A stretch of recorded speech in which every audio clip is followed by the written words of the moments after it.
Hello guys, welcome to ultimate success online tutorial. मैं हूं Abhishek, business consultant, startup and branding coach.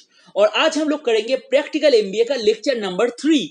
अगर आप ये लेक्चर पहली बार देख रहे हो तो प्लीज जाके पहले लेक्चर 1 एंड लेक्चर 2 जरूर देख लीजिए। बहुत ही इंपॉर्टेंट लेक्चर है। एंड इस लेक्चर सीरीज में आपको पूरा एमबीए का कोर्स, बिजनेस का कोर्स प्रैक्टिकली लेके आ रहा हूं। तो आपके लिए बहुत ही वैल्यूएबल कोर्स है at a free of cost. तो आपको मैं एक ही रिक्वेस्ट करूंगा, प्लीज आप जितना हो सके इस लेक्चर को शेयर कीजिए अपने फ्रेंड्स के साथ। और मैं एक चीज आपको गारंटी देके बोलता हूं, आप अगर पूरा लेक्चर सीरीज को डेली फॉलो करते हैं तो आपके पास जो नॉलेज रहेगा, एक टॉप एमबीए कॉलेज के स्टूडेंट से आपके पास ज्यादा नॉलेज रहेगा, कम नहीं। ये मेरा गारंटी है। तो डेली फॉलो कीजिए। एंड एक ही रिक्वेस्ट करूंगा, जितना हो सके लाइक कीजिए एंड फ्रेंड्स के साथ शेयर कीजिए। और अगर आप चाहते हो कि आप हमारे टेलीग्राम ग्रुप में ज्वाइन करना, तो डिस्क्रिप्शन में लिंक दिया हुआ है, आप जाकर टेलीग्राम ग्रुप में ज्वाइन कर सकते हो। उधर आपको बहुत सारा बिजनेस का मटेरियल्स मिलता रहेगा। तो चलिए फ्रेंड्स, शुरू करते हैं आज का lecture.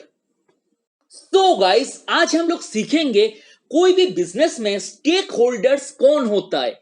Who are your stakeholders. तो सबसे पहले मैं एक चीज आपको बोलना चाहता हूं, कोई भी बिजनेस में, याद रखना, कोई भी बिजनेस में जरूरी नहीं है कि ये बिजनेस बड़ा हो या छोटा हो। कोई भी बिजनेस में अगर कोई डिसीजन लिया जाता है, उसका इंपैक्ट बहुत बड़ा होता है। ठीक है, कोई भी बिजनेस में, सपोज वो बड़ा बिजनेस हो या छोटा, अगर कोई डिसीजन लिया जा रहा है उसका बहुत ही एक बड़ा इंपैक्ट पड़ता है। ये नोट करना। गाइस, 2 मिनट सोच के मेरे को एक जवाब दो। हम लोग लाइफ में या कोई भी सिचुएशन का डिसीजन कैसे लेते हैं? 2 मिनट सोच के मेरे को जवाब दो। हम लोग कैसे लेते हैं डिसीजन? हम लोग की तरफ से डिसीजन लेते हैं।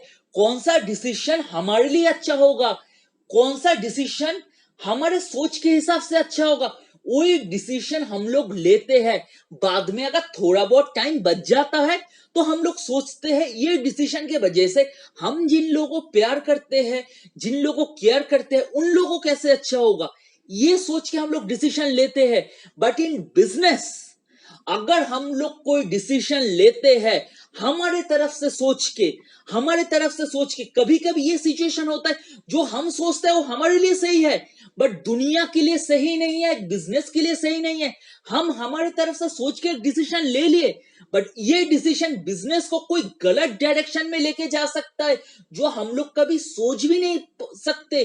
कोई ऐसा कॉन्सिक्वेंस हो सकता है जो हम लोग कभी सोच ही नहीं सकते। जो लोग बिजनेस में हम लोगों के ये डिसीजन के वजह से इंपैक्टेड होते हैं, जिन लोगों के ऊपर हमारा ये डिसीजन इंपैक्ट होता है, वही हमारा बिजनेस का स्टेक होल्डर है। सपोज मान लो मैंने मेरे बिजनेस के लिए कोई एक डिसीजन ले लिया जो मेरे तरफ से सही है बट बिजनेस के लिए गलत है। इसके वजह से मेरे बिजनेस को लॉस फेस करना पड़ रहा है या दिक्कत फेस करना पड़ रहा है। तो इस डिसीजन के वजह से जो लोग इंपैक्ट होगा, जिन लोगों के ऊपर ये इंपैक्ट आएगा, वो सब है हमारा बिजनेस का स्टेक होल्डर। ठीक है, stakeholder and shareholder के बीच में कंफ्यूज मत हो जाना। ठीक है, जो लोग एक बिजनेस में मेरे डिसीजन या किसी के भी डिसीजन के वजह से या बिजनेस के कोई भी डिसीजन के वजह से इंपैक्ट होगा, उन लोगों को बोला जाएगा उस बिजनेस का stakeholders. Clear? As a good business manager, before taking any decision, आपको हमेशा आपके हर एक स्टेक होल्डर के ऊपर ध्यान रखना है कि आपका ये जो डिसीजन आप लेने वाले हैं वो आपके स्टेक होल्डर के ऊपर क्या इंपैक्ट करेगा रेदर देन आपके ऊपर क्या इंपैक्ट करेगा। हर एक स्टेक होल्डर के ऊपर ध्यान रख के आपको एक डिसीजन लेना पड़ेगा अगर आप चाहते हो कि आपका बिजनेस ग्रो करे। कभी कभी ये हो सकता है कि ये डिसीजन आपके लिए तो बेनिफिशियल है बट बिजनेस को डुबा सकता है। इसीलिए हर एक स्टेक होल्डर के बारे में सोच के डिसीजन लेना इंपॉर्टेंट है। मैं हमेशा बोलता हूं, जो लोग थोड़ा इंट्रोवर्ट है, ट्राई टू बी एक्सट्रोवर्ट। जो लोग एमबीए करने जा रहे हो, लोगों से बात करो, थोड़ा एनालाइज करने की कोशिश करो कि उन लोगों का परसेप्शन क्या है। बहुत लोगों का होता है मैं इस कल्चर से बिलोंग करता हूं तो मैं तो ऐसे ही दोस्त बनूंगा। नहीं, हर एक कल्चर के लोगों के साथ मिलो, तब भी जाके एक अच्छा बिजनेसमैन बन पाओगे, एक अच्छा डिसीजन मेकर बन पाओगे, जब तुमको लोगों के परसेप्शन, लोगों का साइकोलॉजी समझ में आएगा। क्लियर? समझ में आ गया?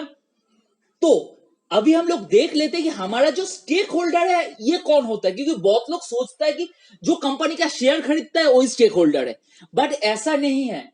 हमेशा याद रखना, कोई भी इंसान जो कंपनी के लिए कुछ भी कर रहा है, कुछ भी कंट्रीब्यूट कर रहा है, वही आपके लिए स्टेक होल्डर है। जैसे फॉर एग्जाम्पल आ गया, कौन सबसे पहला है? तो ओनर। मैं कंपनी का मालिक हूं तो सबसे बड़ा स्टेक होल्डर तो मैं ही हूं। कुछ भी होगा सबसे बड़ा इंपैक्ट किसके ऊपर पड़ेगा? मेरे ऊपर ही पड़ेगा। दूसरा है customers. Customers one of the biggest stakeholder है। लोग सोचेगा अरे कस्टमर मेरे कंपनी के लिए क्या कर रहा है, कस्टमर कैसे स्टेक होल्डर हो गया, सर तो गलत बोल रहा है। सोच के देखो, कस्टमर अगर आपका सामान नहीं खरीदेगा, आपका बिजनेस चलेगा क्या? बिजनेस क्यों करते हो? पहले तो कस्टमर को आइडेंटिफाई करते हो ना, ये चीज मेरे को बेचना है, फिर तो बिजनेस स्टार्ट करते हो। कोई खरीदेगा नहीं तो आपका बिजनेस कैसे चलेगा? एम्प्लॉय को सैलरी कहां से दोगे? कस्टमर आपसे कुछ खरीद रहा है, पैसा दे रहा है, तो पैसा कहां पे आ रहा है? कंपनी के पास ही तो आ रहा है ना। तो कंपनी का एक बहुत बड़ा स्टेक होल्डर है कस्टमर, जो कस्टमर को खुद को भी पता नहीं है। तो कोई भी डिसीजन ऐसा मत ले लेना कि जिससे कस्टमर को इफेक्ट हो जाए। जिस चीज का प्राइस मार्केट में 10 रुपए चल रहा है, आप कर दिए 30 रुपए अचानक।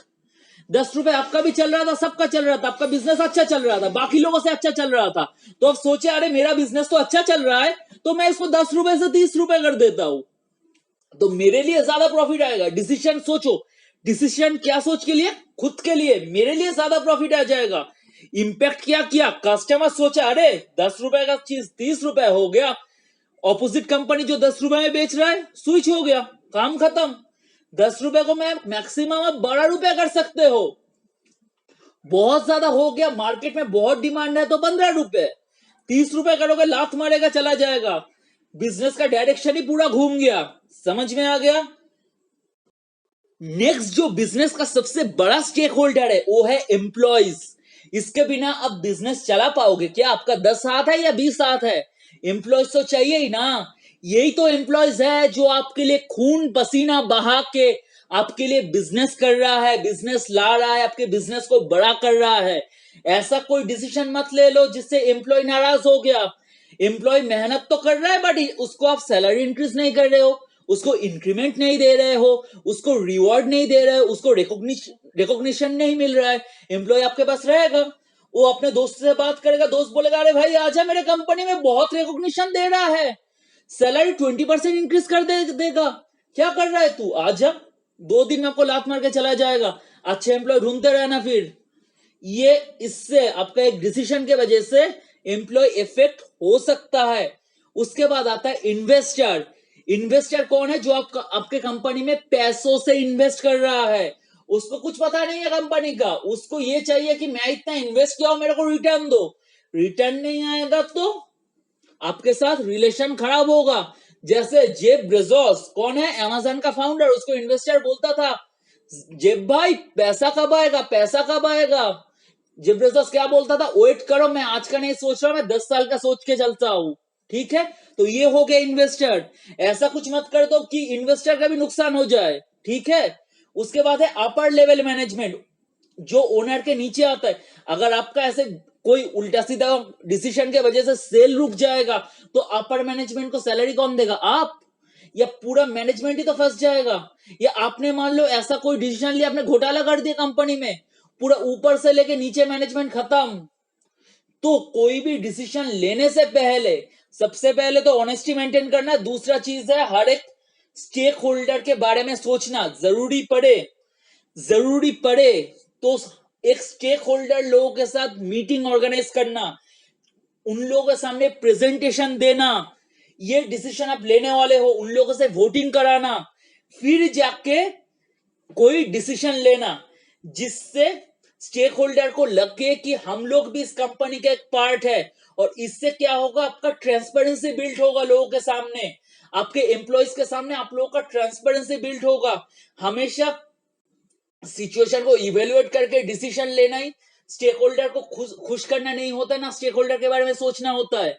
स्टेक होल्डर को अपने डिसीजन के बीच में कभी कभी एंगेज करो, उन लोगों को दिखाओ कि वो लोग भी इस चीज में पार्ट है, वो लोग भी उसका राय, उसका डिसीजन रख सकता है। सबका डिसीजन मिला के आप एक फाइनल डिसीजन लो, तब भी जाके आप एक अच्छा बिजनेस तैयार कर सकते हो। एंड इसका रिएक्शन भी आपको बहुत पॉजिटिव आएगा, और जो बिजनेस का आउटकम्स आएगा वो भी बहुत ही ज्यादा पॉजिटिव आएगा।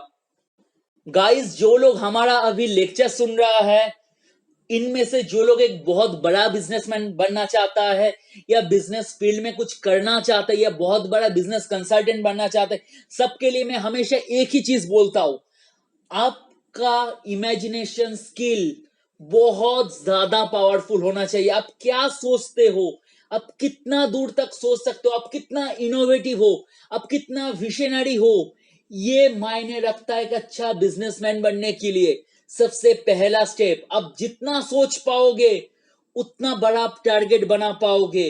खुद के लिए नहीं, सबके लिए आगे जाना पड़ता है। एक लीडर वही होता है जो खुद के लिए नहीं, सबके लिए सोचता है। खुद कितना दूर तक दौड़ पाओगे, 10 हाथ तो नहीं दिया ना भगवान। खुद कितना दूर तक दौड़ के एक बिजनेस को रन कर पाओगे, एम्प्लॉय तो चाहिए ही ना। तो आप विशनरी खुद के लिए नहीं, सबके लिए चलो, कि मैं मेरे एम्प्लॉय के लिए भी अच्छा करके, जो मेरा स्टेक होल्डर है उसके लिए भी अच्छा करके मैं कैसे बड़ा बन पाऊं, वही एक बड़ा बिजनेसमैन बन सकता है। The key to seeing and evaluating stakeholder is to have a very powerful imagination. जिसका इमेजिनेशन बहुत स्ट्रांग है, जो बहुत इनोवेटिव सोचता है, सिर्फ सोचना नहीं, आप उसको हार्डवर्क भी देना पड़ेगा। जो हार्डवर्क भी अच्छा कर सकता है वो ही लाइफ में एक बहुत अच्छा बिजनेस कंसल्टेंट बनेगा, एक बहुत ही बड़ा बिजनेसमैन बनेगा। बिजनेस कंसल्टेंट हो आप, मैं आपके पास आया, भैया मेरा बिजनेस चल नहीं रहा है, आपके सोचने का पावर ही नहीं है, आप रास्ते के बाहर का टपरी का सोचते हो, बिजनेसमैन बिजनेस कहां से ग्रो करेगा, उसका बिजनेस में आप खुद डुबा दोगे। तो ऐसे थोड़ी ना होता है। आपको अगर एक बहुत बड़ा बिजनेसमैन बनना है तो आपको सबके बारे में तो सोचना ही है, एंड आपके इमेजिनेशन बहुत स्ट्रांग होना है। तो आज से डेली आप लोग बिजनेस के बारे में सोचो एंड 10 पॉइंट नोट डाउन करो। और जब भी मन चाहे, जो लोग मेरे साथ व्हाट्सएप में कनेक्टेड हो, मेरे को आके लिखो, मैंने ये पॉइंट नोट डाउन किए हैं बिजनेस के बारे में। जो लोग मेरे साथ टेलीग्राम में हो, अगर ज्वाइन करना चाहते हो तो लिंक डिस्क्रिप्शन में ज्वाइन करो, उधर आपको बिजनेस का मटेरियल्स मिलेगा, आप जाके चेक कर सकते हो, देख सकते हो, और मेरे साथ कनेक्ट भी हो सकते हो।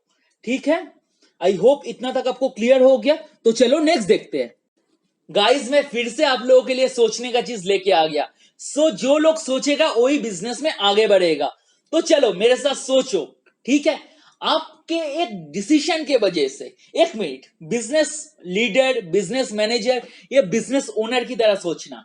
तो सोचो, आपके डिसीजन के ऊपर कौन वो लोग हैं जो इमीडिएटली इंपैक्ट होगा, कौन नेक्स्ट डे जाके इंपैक्ट होगा, कौन मंथली इंपैक्ट होगा, कौन 1 साल के बाद इंपैक्ट होगा, कौन 10 साल के बाद इंपैक्ट होगा। ये सोचो। As a businessman, business owner, business consultant के हिसाब से सोचो। आप कोई कंपनी का बिजनेस कंसल्टेंट हो या बिजनेस ओनर हो, आपके डिसीजन के ऊपर कौन इमीडिएटली इंपैक्ट होगा, आपके डिसीजन किसको इमीडिएटली इंपैक्ट करेगा, किसको कल जाके इंपैक्ट करेगा, किसको मंथली इंपैक्ट करेगा, किसको ईयरली इंपैक्ट करेगा, किसको 10 साल के बाद इंपैक्ट करेगा। सोचो। और हमेशा याद रखना कि एक बिजनेस लीडर को हमेशा विशनरी होना चाहिए। तो मैं आपको सजेस्ट करूंगा कि बी ए विशनरी बिजनेस लीडर।